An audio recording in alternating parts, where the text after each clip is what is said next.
जैसा कि हमने लास्ट पार्ट में देखा था कि चैंग और जीजाओ को सेकंड एल्डर अपने सेक्ट का डिसाइपल बना लेते हैं, साथ ही वो उन्हें फॉरबिडन आर्मर भी देते हैं। जिसके बाद फिर कॉनलून भी चैंग को अपना ऑर्डर टोकन दे देता है। ये देखकर वहाँ खड़े बाकी के एल्डर थोड़ा नाराज हो जाते हैं और फिर ब्लैक एल्डर कॉनलून से कहते हैं कि इतना बड़ा डिसीजन तुम ऐसे नहीं ले सकते हो, ये कोई तुम्हारा पर्सनल मैटर नहीं है, ये पूरे सेक्ट की सिक्योरिटी का मैटर है। साथ ही जो भी बीच में आते हुए कहता है कि मास्टर बिल्कुल सही कह रहे हैं, इस लड़के ने तो अभी बस स्टार्ट ही किया है प्रैक्टिस करना और अभी से इसे इतनी बड़ी पोजीशन कैसे मिल सकती है। जाओ की बात को सुनकर कॉनलिन गुस्से में आ जाता है और वो अपने ऑरे को रिलीज करते हुए जाओ से कहता है कि आखिर तुम्हारी हिम्मत कैसे हुई हमारे बीच में बोलने की। और कॉनलिन को गुस्से में देखकर जाओ चुपचाप वहाँ से चला जाता है। जिसके बाद फिर मिस लॉ बीच में आकर कॉनलिन को गुस्सा ना करने के लिए कहती है, मगर कॉनलिन कहता है मैंने डिसाइड कर लिया है और अब मैं अपने डिसीजन को नहीं बदलूंगा। इस बात को सुनकर सेकंड एल्डर कॉनलिन के पास आकर उससे कहते हैं ये मैटर हमारे पूरे इमोर्टल सेक्ट क्वांजू के राइज एंड फॉल का है, इसलिए तुम्हें इतनी जल्दबाजी नहीं करनी चाहिए। जिस पर कॉनलिन उनसे कहता है मैं बस अपनी पिछली गलती को दोबारा नहीं रिपीट करना चाहता हूँ। मैं जीचुआन की मदद तो नहीं कर पाया, मगर मैं चैंग को किसी भी हालत में स्ट्रॉन्ग बनाऊंगा क्योंकि ये जीचुआन का इकलौता सन है। इस बात को सुनकर पर्पल एल्डर कहते हैं मगर तुम्हारा इस तरह से एक न्यू स्टूडेंट को अपना ऑर्डर टोकन दे देने से बाकी के सारे स्टूडेंट को बिल्कुल भी अच्छा नहीं लगेगा, इसलिए हमें फेरी कंपटीशन तक रुकना चाहिए। जिस पर ब्लैक एल्डर कहता है ब्लू एल्डर की बात बिल्कुल सही है और हो सकता है इस कंपटीशन में तुम्हें अपनी पोजीशन के लिए कोई बेटर डिसाइपल मिल जाए। इस बात पर कॉनलिन उनसे कहता है मैंने आप सभी को पहले ही बताया था कि मैं अपनी पूरी लाइफ में सिर्फ एक ही डिसाइपल बनाऊंगा जो कि अब सिर्फ चैंग है। इस बात पर पर्पल एल्डर काफी ज्यादा गुस्से में आ जाते हैं और वो कॉनलिन से कहते हैं कि मैं तुम्हें ये ऑर्डर टोकन किसी भी हालत में उस चैंग को नहीं देने दूंगा।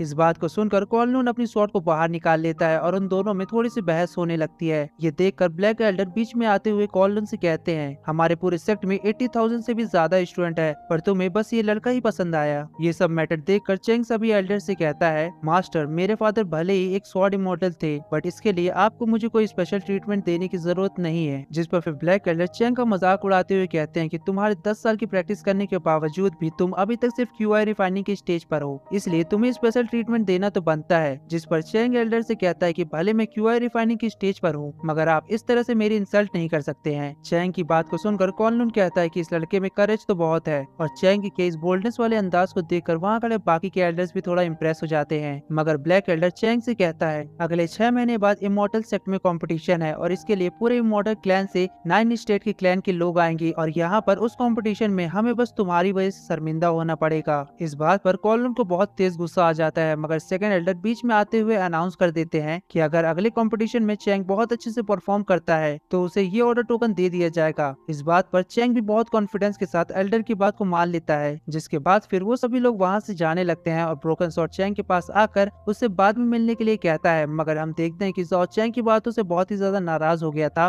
और वो कंपटीशन में चैंग को हराने का डिसाइड कर लेता है। जिसके बाद फिर हमारा सीन शिफ्ट होता है और हम देखते हैं कि कॉनलिन चैंग से कहता है कि तुम्हारी प्रैक्टिस कल से स्टार्ट होने वाली है पर मुझे थोड़ा अपने जख्म को ठीक करना है, इसलिए कुछ टाइम के लिए किंग यू तुम्हारा ख्याल रखेगी और जैसे ही मेरे जख्म थोड़ा ठीक होते हैं मैं आ जाऊंगा यहाँ पर तुम्हें ट्रेनिंग देने के लिए। जिस पर चैंग कॉनलिन की बातों को मान लेता है और फिर कॉनलिन वहाँ से चला जाता है। जिसके बाद फिर चैंग किंग यू के बहुत ही करीब जाकर खड़ा हो जाता है और किंग यू को एक स्टोन देते हुए कहता है कि इसकी मदद से तुम अपनी कल्टीवेशन को बहुत ही ज्यादा इम्प्रूव कर सकती हो। जिसके बाद फिर किंग यू वहाँ से चली जाती है और फिर हम देखते हैं कि चैंग कहीं पर बैठकर प्रैक्टिस कर रहा होता है। जिसके थोड़ी देर बाद जीजाओ वहाँ पर आकर चैंग को 1000 ईयर ओल्ड स्पिरिट लिक्विड देते हुए कहती है ये स्पिरिट लिक्विड मुझे मेरे मास्टर ने दिया है और मैं चाहती हूँ कि इसे आप यूज करें। मगर तभी वहाँ पर किंग यू भी आ जाती है जो चैंग के लिए सूप लेकर आई थी, मगर वो जीजाओ को वहाँ पर देखकर और जीजाओ उसे वहाँ देखकर इन दोनों में थोड़ी बहुत कंपटीशन वाली फीलिंग आ जाती है। ये देखकर चैंग वहाँ से सरक लेता है मगर जीजाओ और किंग यू चैंग के पास आ जाती है और फिर से चैंग को लेकर आपस में फाइट करने लगती हैं। जिसके बाद फिर हम कुछ महीनों बाद का सीन देखते हैं जहाँ पर किंग यू कहती है आज पूरे 4 महीने हो गए हैं और चैंग रात दिन लगातार प्रैक्टिस करने के बाद भी अभी तक स्पिरिट गैदरिंग रेलम पर नहीं पहुंचा है और इमॉर्टल स्वॉर्ड कंपटीशन के लिए बस 2 महीने बच गए हैं। मगर हम चैंग के इनर डोमेन में देखते हैं जहाँ पर चैंग कहता है मैं अब क्यूआई रिफाइनमेंट के 9th रेलम में पहुंच गया हूँ, साथ ही बहुत ही जल्द मैं स्पिरिट गैदरिंग रेलम में भी पहुंच जाऊंगा। चैंग को 4 महीने हो गए होते हैं अपनी कल्टीवेशन की प्रैक्टिस करते हुए, इस वजह से उसके डेंटियाला पहले से काफी छोटे हो गए थे, इसलिए चैंग अब अपने एम्परर की इंपीरियर स्वॉर्ड टेक्निक को सीख सकता था, जिसके लिए वो फिर अपने एम्परर को टैबलेट से बाहर बुला लेता है और फिर चैंग अपने एम्परर की स्वॉर्ड टेक्निक को बहुत ही जल्द सीख लेता है। जिसके बाद फिर चैंग एम्परर युआंगो को टैबलेट से बाहर बुलाकर उनकी इंपीरियर टेक्निक को प्रैक्टिस करने लगता है और हम देखते हैं कि एम्परर युआंगो वहाँ पर बहुत ही पावरफुल फॉर्मेशन को बनाते हुए चैंग को अपनी टेक्निक सिखाने लगते हैं। साथ ही वहाँ पर वो लड़की भी आकर चैंग से कहती है कि एम्परर की टेक्निक को सीखना इतना भी ज्यादा आसान नहीं है, मगर आज पहली बार तुम इसे सीखने में कामयाब हुए हो। जिस पर चैंग कहता है, सीनियर आप इतनी मायावी कैसे हो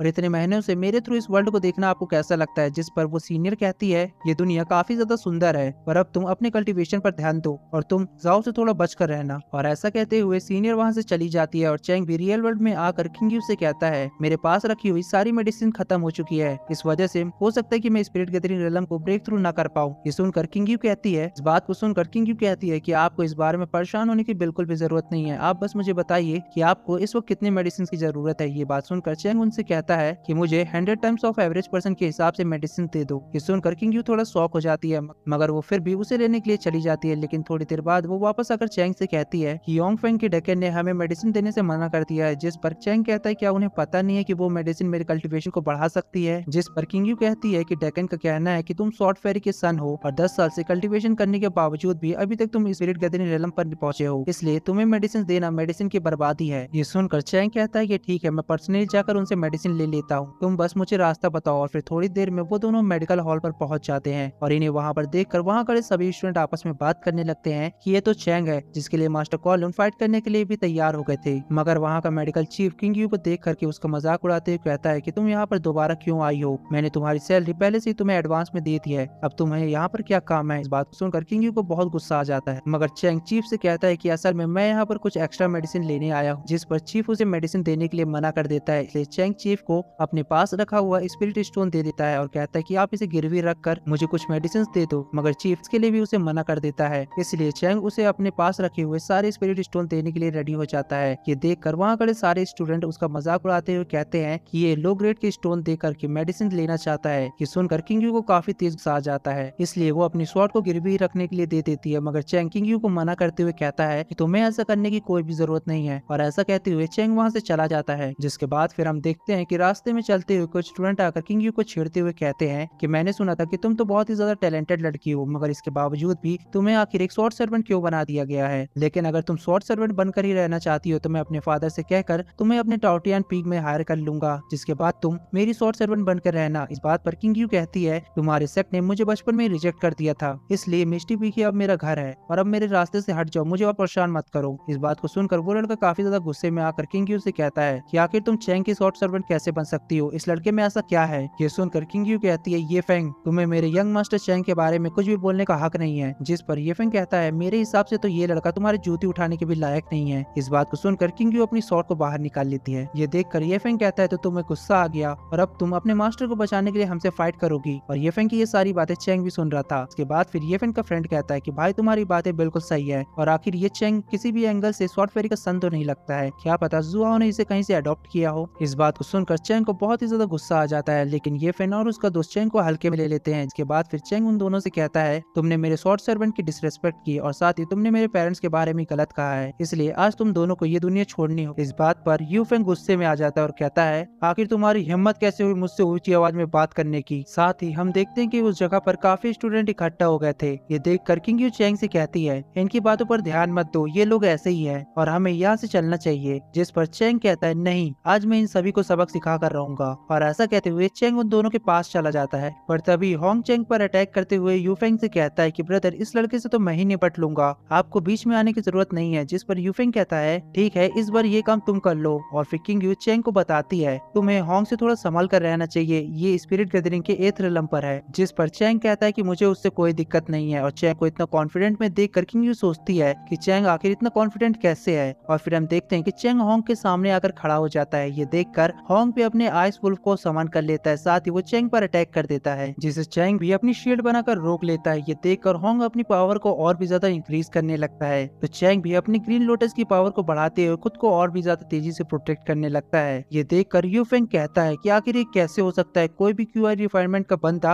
अब तक तो जम जाता, मगर चैंग अब तक कैसे खड़ा हुआ है। मगर हम देखते हैं कि चैंग किसी पावर का यूज करते हुए एक टेरिफाइंग ऑरे को रिलीज कर देता है, जिसे वहाँ खड़े लोग महसूस करते हुए कहते हैं, लगता है ये ऑरा मुझे 2 हिस्सों में कर देगा। साथ ही हम देखते हैं कि किंग यू भी उस ऑरा को फील करते हुए सोचती है कि आखिर चैंग इतनी पावर को कैसे कंट्रोल कर पा रहा है। ये देखकर वो लड़का अपनी फ्रीजिंग टेक्निक का यूज करते हुए चैंग पर कई सारी शॉट से अटैक कर देता है। ये देखकर चैंग भी अपने लोटस को थोड़ा फोल्ड करते हुए एक शील्ड को बना लेता है, जिस वजह से चैंग उस शॉट से बच जाता है। और हम देखते हैं कि वो शॉट वहाँ पर आसपास खड़े लोगों पर गिरने लगती है, जिसके बाद फिर चैंग चैंग अपने एम्परर की धर्मा बॉडी को समन कर लेता है और एम्परर की धर्मा बॉडी को देखकर यू फेंग की तो हालत ही खराब हो जाती है। मगर होंग अभी भी हार नहीं मानता है और वो चैंग पर एक अटैक कर देता है। मगर इस बार चैंग अपनी शॉट को कई गुना बड़ा करते हुए होंग पर अटैक कर देता है और चैंग के बस एक ही अटैक से होंग और कोल्ड वुल्फ दोनों काफी ज्यादा इंजर्ड हो जाते हैं। मगर चैंग अब तक अपनी शॉट की पूरी पावर पर कंट्रोल नहीं कर पाया था, इसलिए वो शॉट अपनी आप ही एक और अटैक कर देती है होंग पर, जिससे होंग अपनी वुल्फ की मदद से दोबारा से रोकने की ट्राई करता है। मगर वो उस पावर को नहीं रोक पाता है और एक बार फिर से वो काफी ज्यादा इंजर्ड हो जाता है, जिसके बाद फिर शॉट एक और अटैक कर देती है, जिसे होंग शील्ड बनाकर रोकने की कोशिश तो करता है पर नहीं रोक पाता है। जिसके बाद फिर एम्परर शॉट चैंग को खींचते हुए होंग पर अटैक करने लगती है, जिसे चैंग रोकने की कोशिश तो करता है मगर नहीं रोक पाता है और वो अटैक होंग को जाकर लग जाता है। जिसके बाद होंग यू फेंग से कहता है कि हमने इसे वीक समझकर बहुत बड़ी गलती करी, और ऐसा कहते हुए होंग वहीं पर मर जाता है। जिसके बाद फिर यू फेंग को काफी ज्यादा गुस्सा आता है। वो कहता है कि तुमने होंग को आखिर इतना ज्यादा इंजर्ड कैसे कर दिया। जिस पर चैंग कहता है कि मुझसे फाइट करने से पहले जरा अपने दोस्त की तरफ देख लो। और फिर चैंग आगे बढ़ते हुए यू फेंग से कहता है कि तुम इस सेक्ट के डिसाइपल होगे और इस फर्स्ट गेट के लीडर भी और किसी रैंडम फादर के सन होगे। मगर मेरे फादर एक स्वॉर्ड फेरी थे जिन्होंने कई बार सी ऑफ इमोर्टल में जाकर डीमन जनरल से फाइट की है, मगर तुमने उनकी इंसल्ट की और मैं उनका सन हूँ और अब तुम्हें अपनी कही हुई हर बात के लिए माफी मांगनी होगी। मगर यू फेंग डरते हुए कहता है मैं ताओतियन पीक का स्वॉर्ड मास्टर हूँ, साथ ही मैं इमोर्टल जियानवू का एडॉप्टेड सन हूँ, तुम मुझे कुछ भी नहीं कर सकते हो। और तभी वहाँ पर मेडिकल हॉल मास्टर ध्यान आ जाता है और चैंग से कहता है ये मेरा मेडिकल हॉल है और यहाँ पर तुम्हारी फाइट करने की हिम्मत कैसे हुई। और ऐसा कहते हुए वो चैंग पर अटैक कर देते हैं, मगर सही टाइम पर किंगयू आकर चैंग को वहाँ से दूर कर देती है। साथ ही वो मेडिकल हॉल मास्टर तैन पर भी अटैक कर देती है, मगर तैन वहाँ पर किंगयू के अटैक को रोक लेता है और वापस से किंगयू पर अटैक कर देता है, जिसे किंगयू नहीं रोक पाती है। जिसके बाद फिर किंगयू चैंग से सॉरी कहती है और फिर चैंग हॉल मास्टर तैंग से कहता है कि आप बिना पूरी बात को जाने हम पर अटैक मत करिए। मगर तैंग उसकी बात पर ध्यान नहीं देता है और कहता है यहाँ पर यू फेंग और उसके साथी की कोई भी गलती नहीं है और तुम्हें क्या लगता है कि यहाँ पर तुम जो चाहोगे वो कर सकते हो। तैंग का बिना सारी बात को जाने यू फेंग के सपोर्ट करने पर चैंग समझ जाता है कि ये सभी लोग आपस में मिले हुए हैं और वो अपनी शॉट को अपने पास बुलाकर तैंग पर अटैक कर देता है और तैंग भी चैंग के अटैक को रोकने के लिए पूरी कोशिश करता है, मगर वो नहीं रोक पाता है और चैंग एक बार फिर से अपनी शॉट की पावर को बढ़ाते हुए तैंग पर अटैक कर देता है, जिस वजह से तैंग काफी ज्यादा इंजर्ड हो जाता है और कहता है कि ये तो किंगलिंग के स्वॉर्ड एम्परर की टेक्निक है। और फिर चैंग यू फेंग के पास आकर कहता है अब बस बहुत हुआ, अब फाइट तुम्हारे और मेरे बीच होगी, या तुम उसे फाइट करो या तो फिर अपनी गलती के लिए माफी मांगो। जिस पर यू फेंग अपनी गलती के लिए माफी मांगते हुए चैंग को कई बार सॉरी कहता है। ये देखकर चैंग वापस जाने लगता है, मगर यू फेंग अपनी बेइज्जती का बदला निकालने के लिए चैंग पर पीछे से अटैक कर देता है। मगर चैंग सही समय पर पीछे देख लेता है और वो यू फेंग का अटैक खत्म करते हुए यू फेंग पर अटैक कर देता है। मगर तभी मास्टर जियान्यू चैंग के बीच में आते हुए यू फेंग को बचा लेते हैं और यही है यू फेंग के स्टेप फादर। जिसके बाद फिर मास्टर जियान्यू चैंग को डांटते हुए कहते हैं कि अब बस बहुत हुआ। जिस पर चैंग उनसे कहता है कि ये फेंग ने सबसे पहले मेरे फादर की इंसल्ट की और मुझ पर पीछे से वार किया, इसलिए मैंने यहाँ पर कुछ भी गलत नहीं किया है। मगर मास्टर जुएन चैंग की किसी भी बात को नहीं सुनते हैं और अपनी किसी पावर को एक्टिवेट करते हुए कहते हैं कि हमारे सेक्ट के डिसाइपल पर तुमने अटैक किया है और बिना वजह उन्हें बुली भी किया है और ये करके तुमने बहुत बड़ी गलती की है और आज मैं तुम्हें सजा देकर ये साबित कर दूंगा कि तुम कमांडर बनने के बिल्कुल भी लायक नहीं हो। और एल्डर जुआन्यू के ऐसा कहते हुए ये पार्ट यहीं पर खत्म होता है। 飘雪剑，你我剑术，满天见血，冰